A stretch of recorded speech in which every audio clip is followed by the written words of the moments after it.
Hello guys, uh, hello and welcome to Malik Sir's Attitude Classes. Okay तो आज का जो वीडियो है यार उसमें हम डिस्कस करने वाले हैं कि tips and tricks and the right approach to solve the CSIR questions. अब देखा ये वो टिप्स एंड ट्रिक्स सुनने में बहुत अच्छा लगता है, लेकिन if I were to be honest with you तो यार ऐसी ट्रिक जैसी ना कोई चीज़ नहीं होती। क्यों? क्योंकि देखो यार, अगर आपको कंसेप्ट अच्छे से पता है तो आप सिर्फ उतनी ही कैलकुलेशन करेंगे जितनी कि ज़रूरी है। बिन ज़रूरी या एक्स्ट्रा कैलकुलेशन को आप अवॉइड कर देंगे। तो उसे ट्रिक बोल दो, ठीक है, आप उसे शॉर्टकट बोल दो, लेकिन ये सब होता कुछ नहीं है। फालतू की कैलकुलेशन को आप अवॉइड कर देते हैं तो ट्रिक हो जाती है, शॉर्टकट हो जाती है। Getting my point. तो यार आज की इस वीडियो के लिए हमने कुछ ना प्रीवियस ईयर के क्वेश्चंस चूज़ किए हैं अलग अलग टॉपिक से, जस्ट टू डिस्कस कि मतलब इस अप्रोच को हम अलग अलग क्वेश्चंस में कैसे लगा सकते हैं। ओके, ये प्रीवियस ईयर का CSIR का क्वेश्चन है। क्वेश्चन ये है टाइम एंड डिस्टेंस का, टाइम स्पीड डिस्टेंस। क्वेश्चन है कि two locomotives are running towards each other. Locomotive मतलब ट्रेन कह सकते हो आप, ठीक है। दो ट्रेन एक दूसरे की तरफ आ रही हैं, एक की स्पीड 60 है, दूसरी की 40 है। उनके बीच में एक ऑब्जेक्ट है, वो फ्लाई टू एंड फ्रो मतलब उनके बीच में उड़ रहा है। Front tip of one locomotive to the front tip of other locomotive with the speed of 70 kilometre per hour. After 30 minutes, आधे घंटे के बाद, टू लोकोमोटिव्स कोलाइड, दोनों ट्रेन टकरा जाती हैं और ऑब्जेक्ट इज क्रश्ड, ऑब्जेक्ट बीच में मर जाता है। तो उसने क्रश होने से पहले कितना डिस्टेंस उसने कवर किया, ये आपसे पूछा है। तो क्वेश्चन है कि दो ट्रेन है, एक दूसरे की तरफ आ रही हैं, एक की स्पीड है 60 किलोमीटर पर आवर और जो सेकंड ट्रेन है उसकी स्पीड है 40 किलोमीटर पर आवर। दोनों एक दूसरे की तरफ आ रही हैं 40 किलोमीटर पर आवर। उनके बीच में कोई ऑब्जेक्ट है, वो हवा में, मतलब मान लो बर्ड है, तो वो एक बार एक ट्रेन के पास जाता है, फिर वापस पहली ट्रेन की तरफ आता है, फिर दूसरी ट्रेन की तरफ जाता है, फिर पहली ट्रेन की तरफ जाता है। ट्रेन टकरा जाती है, एंड में ऑब्जेक्ट क्रश हो जाता है। तो उसने क्रश होने से पहले कितना डिस्टेंस उसने ट्रैवल किया। तो यार ये क्वेश्चन खाली CSIR नहीं, ये और भी कई एग्ज़ाम्स में भी आ चुका है। अच्छा क्वेश्चन है, और ये क्वेश्चन जो है इसके लिए आपको पेन यूज़ करने की ज़रूरत नहीं है। ये this is an oral question. अगर आपको बेसिक्स पता है, बेसिक क्या, टाइम एंड डिस्टेंस का फॉर्मूला क्या होता है, speed is equal to distance upon time. आपसे पूछा है ऑब्जेक्ट का डिस्टेंस, तो डिस्टेंस निकालने के लिए आपको स्पीड चाहिए और आपको टाइम चाहिए। तो ऑब्जेक्ट की स्पीड कितनी है, 70 किलोमीटर पर आवर। ऑब्जेक्ट कितनी देर तक उसने फ्लाई किया है, आपको दिया हुआ है सीधे 30 मिनट्स, यानी आधा घंटा, हाफ आवर। तो देखो जो उसकी स्पीड है वो है 70 किलोमीटर पर आवर, यानी एक घंटे में 70 किलोमीटर। तो आधे घंटे में कितनी हो जाएगी, 35 kilometre. That's it, this is the answer, yes और नो। तो 35 किलोमीटर आंसर है। अब ये जो इसकी स्पीड दी है 60 किलोमीटर पर आवर, इसकी स्पीड दी है 40 kilometre hour, it has nothing to do with solving the question. CSIR वाले ऐसे करते हैं, this is typical CSIR question. आपको एक्स्ट्रा डेटा दें क्वेश्चन में, आपको लगेगा कि क्वेश्चन को सोल्व करने के लिए इसकी ज़रूरत होगी। आगे बढ़ते हैं। अभी परसेंटेज का क्वेश्चन है, प्रीवियस ईयर का क्वेश्चन है, CSIR previous year question. A को सेल करने पे 10%, B को सेल करने पे 20% का प्रॉफिट, C पे 10% का loss. He breaks even when combined selling prices of A and C are considered, whereas he gains 5% when combined selling prices of B and C are considered. आपसे पूछा है उसका नेट लॉस या gain कितना होगा तीनों आर्टिकल की cell पे। तो क्वेश्चन ये है कि A को अगर सेल करते हैं तो A पे हमें 10% का प्रॉफिट है प्लस 10%। B को अगर सेल करते हैं तो B को सेल करने पे हमें 20% का प्रॉफिट हो रहा है अगेन। और अगर C को सेल करते हैं तो क्वेश्चन सेज कि 10% का लॉस है। अब देखो इसमें अगर हम मान लें कि इसमें अगर हम मान लें कि ए, बी और सी तीनों का प्राइस जो है 100 ईच है, 100 रुपये है सबका प्राइस, ठीक है। तो 100 पे 10% का प्रॉफिट है, 100 का 100 का 10% 10, तो 10 का प्रॉफिट हो गया, तो उसे कितने में सेल कर दिया, उसे सेल कर दिया 110 में। In the same way B पे अगर 20% का प्रॉफिट है तो 100 का 20% 20 होता है, तो उसे कितने में सेल कर दिया हमने, उसे हमने सेल कर दिया 120 में।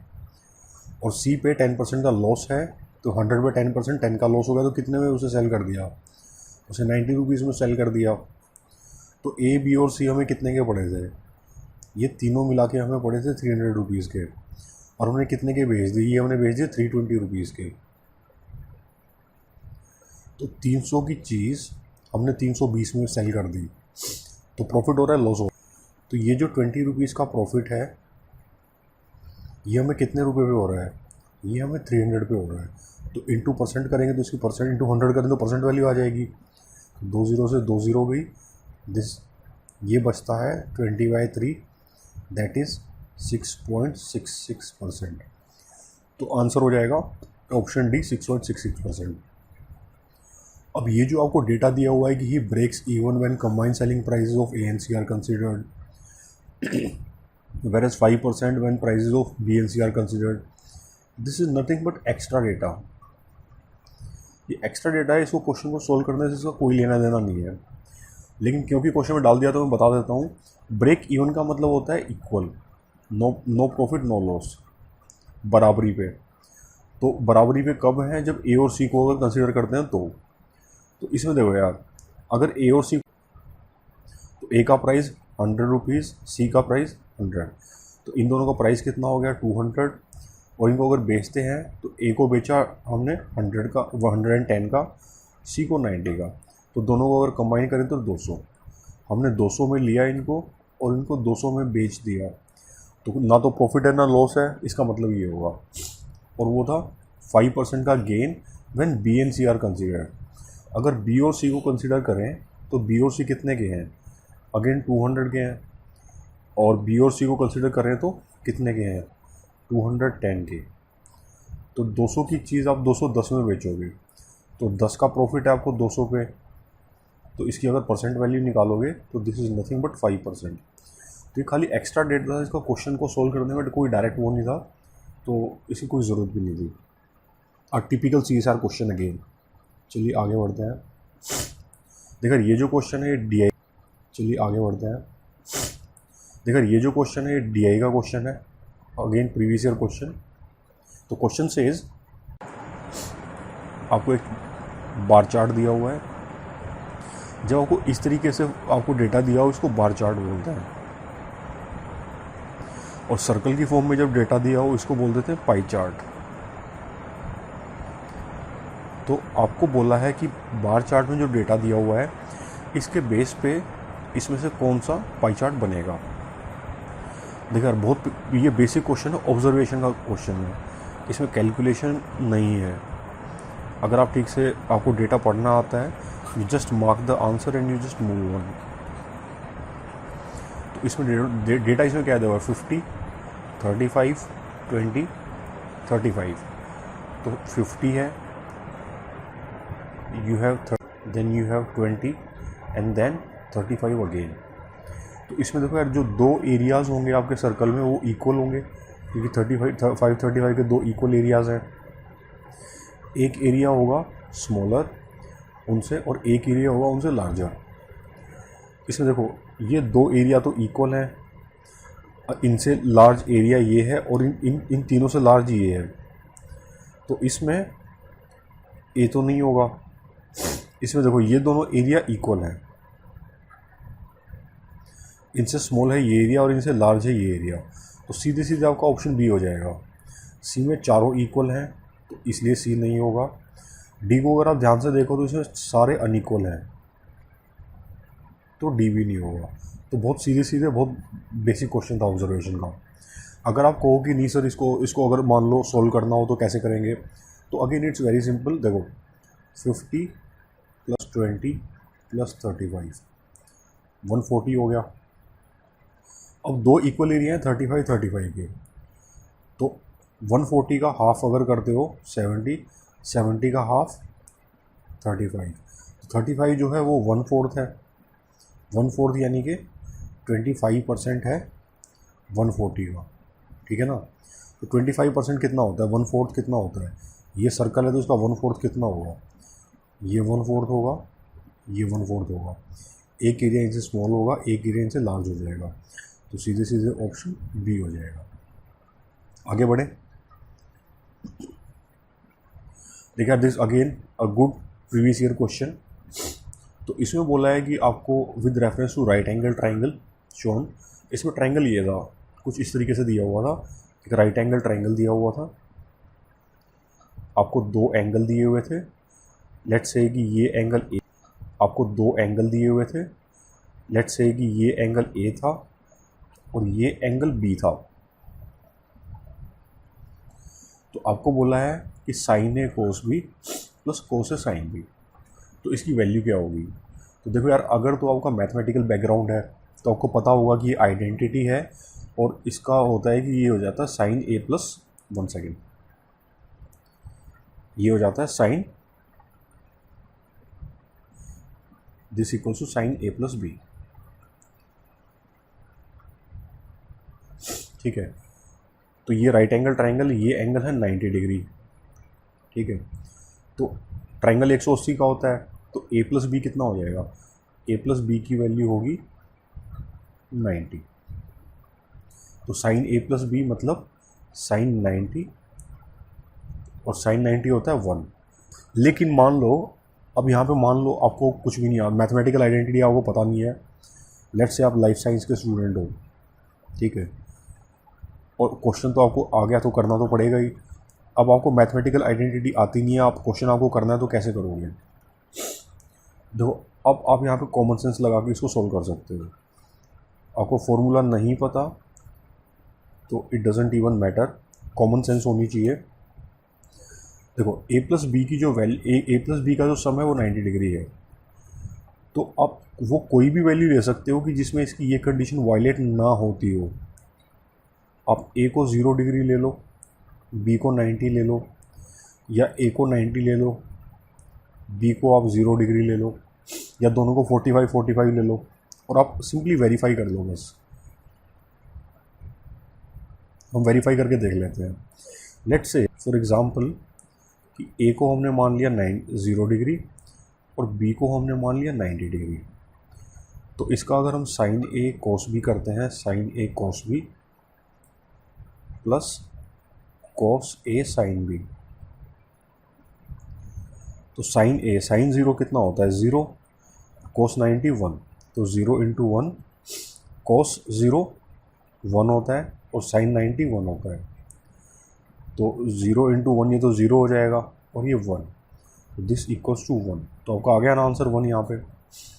अब मान लो ए की वैल्यू नहीं, आप और वेरीफाई कर लो। आप ए को भी 45 मान लो और बी को भी आप 45 ले लो, 45। तो इसका अगर साइन ए कॉस बी